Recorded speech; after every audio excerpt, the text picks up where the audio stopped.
Training for your somatotype is kind of like training for your astrological sign. It'd be like me saying, I'm a Virgo. Virgos have naturally big calves, so therefore I don't need to train them.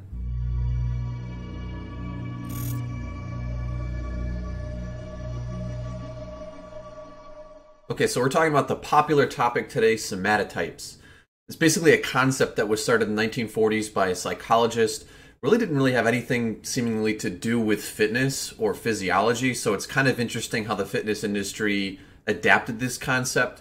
But basically, this psychologist, William Herbert Sheldon, proposed three types of people. There's ectomorphs, who are kind of skinny, introverted, but smart. And you have mesomorphs, who are muscular, athletic, outgoing, kind of like leaders, competitive people.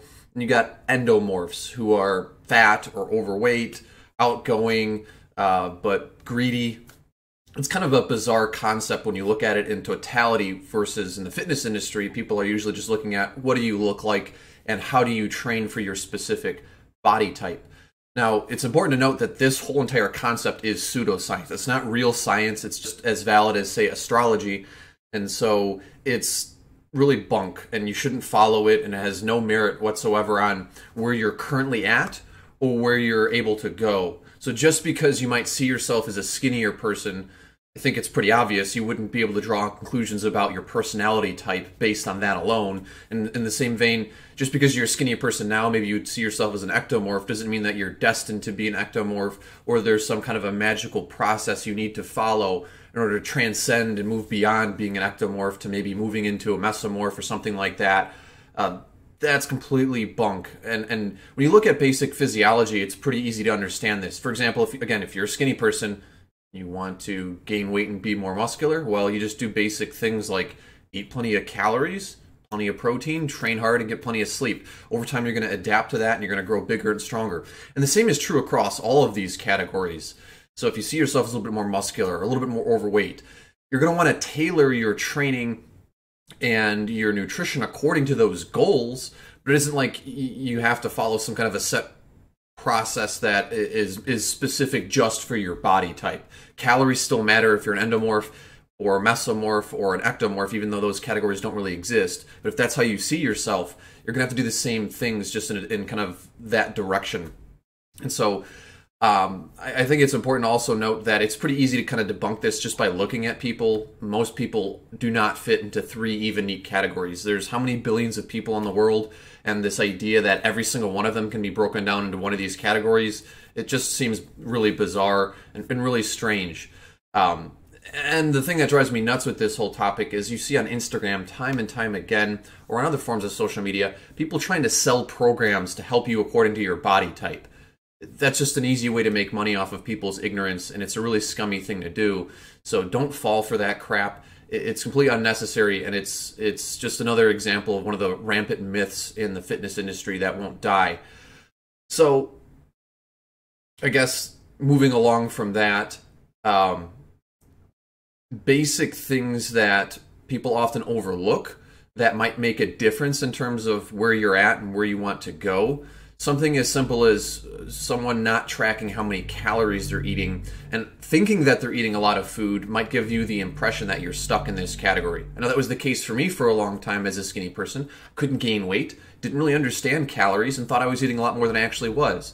When it came down to it and I actually started tracking my calories, I was able to gain weight. And the same is true, it would be the same true if you're an endomorph. In particular, I'll put some links down below. There was a study where they looked at people who allegedly were eating 1,200 calories or less per day, and they said they couldn't lose weight. Fact of the matter was they weren't actually eating that few of calories. People were inaccurately estimating what they were eating, inaccurately tracking. And so it really goes to show that a lot of this stuff comes back down to calories in, calories out, and some of the basic fundamentals of weight gain and weight loss. Moreover, you might get a misimpression that some of these things could be true based on some element of genetics. For sure, some people have a little bit easier time building muscle. Some people have a little bit easier time losing weight, managing their hunger. There are genetic differences, absolutely. But it's not so neatly packaged into these three different categories. And moreover, a lot of the differences can also be explained through environmental and kind of your lifestyle habits. And what I mean by that is, if you look, for example, at someone's TDEE, their total daily energy expenditure, you'll find there's a lot of different variables that go into how many calories you burn in a day. And so some people are more aware of those things, some people are less aware. I'll give you an example. If you work in construction, you're moving around a lot. You burn a lot of calories doing that versus if you were working in an office, you wouldn't burn nearly as many calories. And that small variable alone, that's actually not even a small variable, but that variable alone right there is going to have a significant difference in your ability to gain or lose weight because you just have such a huge difference in your activity level. In addition, if you're someone who exercises more often, 5 days a week of regular exercise for an hour a day, you're going to be burning several hundred calories a day, probably at least. And that's going to add up over the course of a week, and it can have a big impact on whether or not you gain or lose weight. Not to mention the composition of your diet. If you're eating a higher protein diet, protein has a higher thermic effect of food, meaning it requires more energy to digest. And so that's going to make you basically have an easier time getting to a lower body fat percentage, maintaining a lower body fat percentage, and also building muscle.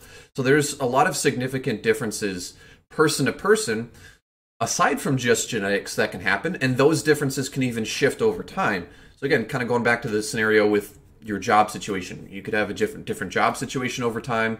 You could have different chores and things that you're doing around the house, different projects that you're working on, and all of these things as you go through the course of your life can shift and change. So oftentimes you'll see people who maybe they were younger and they talk about how when I was your age, I used to be really lean or really muscular, or I was in great shape, and now I'm not in good shape. Enjoy it while you're young. Well, a lot of those differences are probably just due to the lifestyle and due to the lack of activity. When you're younger, usually you have more energy, you're moving around more. And so those things can make a difference. Some of it will definitely be due to your age and your genetics and those sorts of things too.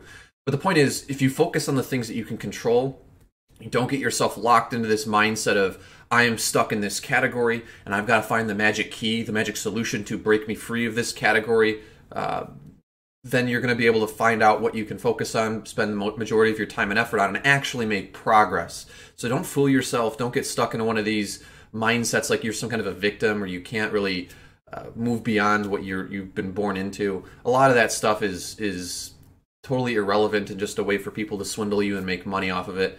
Kind of ranting now, but this is kind of really an annoying topic for me because people just throw around these words all the time. Like in normal fitness conversation, you'll hear someone say, yeah, I'm more of an ectomorph, and no one even questions it. It's just kind of this thing that everyone accepts.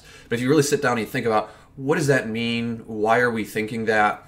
You really see that some of this stuff starts to unravel and doesn't really make a whole lot of sense. So the whole entire concept of somatotypes is really just BS. It's total bro science. And if you want to build muscle, work out, eat plenty of protein, get plenty of sleep, that's going to help you to do that. You don't have to be, again, praying to the gods or figuring out your astrological symbol and figuring out what time of day it is. And it's Tuesday, and Tuesday's not International Chest Day, so therefore I can't train chest today. Or what have you. Figure out where you're at, what you want to do to change, what improvements you want to make, and then follow a plan and work to make those improvements in a relatively straightforward way. And don't overcomplicate things. I know I talked about a little bit more detailed, maybe more complicated things in this video, but really start with the basics. Consistency is super key. Figure out some specific goals that you can work towards and be consistent at. For example, in your nutrition, calories, protein, your training, 3 days a week for 30 minutes. Your sleep, I'm going to try to get at least 7 to 8 hours of sleep at night from now on. Those things will have a big impact as well. Just because I thought of it now mentioning sleep, that's another really important one. If you're not getting a lot of sleep at night, typically you're going to be having more hours in the day to be eating food, causing you to go over your calorie goal. You're not going to have as much energy, so you're not going to be moving around as much and burning as many calories. And so a lot of these different areas do feed off of each other. They do impact each other. And so it's important to take a good look at what things can I control and what things can I make a change to.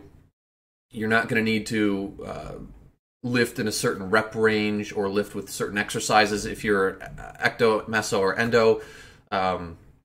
Another common myth I hear about endomorphs, for example, is you just got to do higher reps. Higher reps is going to get you lean and get you mean. No, it won't. It's going to just not do anything in particular. You need to eat in a calorie deficit to lose weight. Couldn't even think of a funny pun there or anything. But You can't spot reduce fat. That's another myth. I'm not going to go on a rant about that, but you can't spot target fat.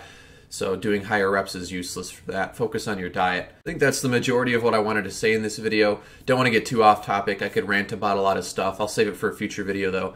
Hopefully this topic made sense. Like I said, I'll have some links in the badges or in the description down below of the video if you want to do some further reading, further research on this topic. It is interesting to look into. I remember hearing this myth perpetuated for a long time. Then I found out just the basic Wikipedia page on the topic. It was really eye-opening, and how this psychologist has since been rejected by a lot of the scientific community. But anyways, hope this video was helpful for you. Hope it helps you to learn some more and maybe save some money. Avoid those Somatotype programs and don't pay money for useless stuff. I'll catch you guys in the next video.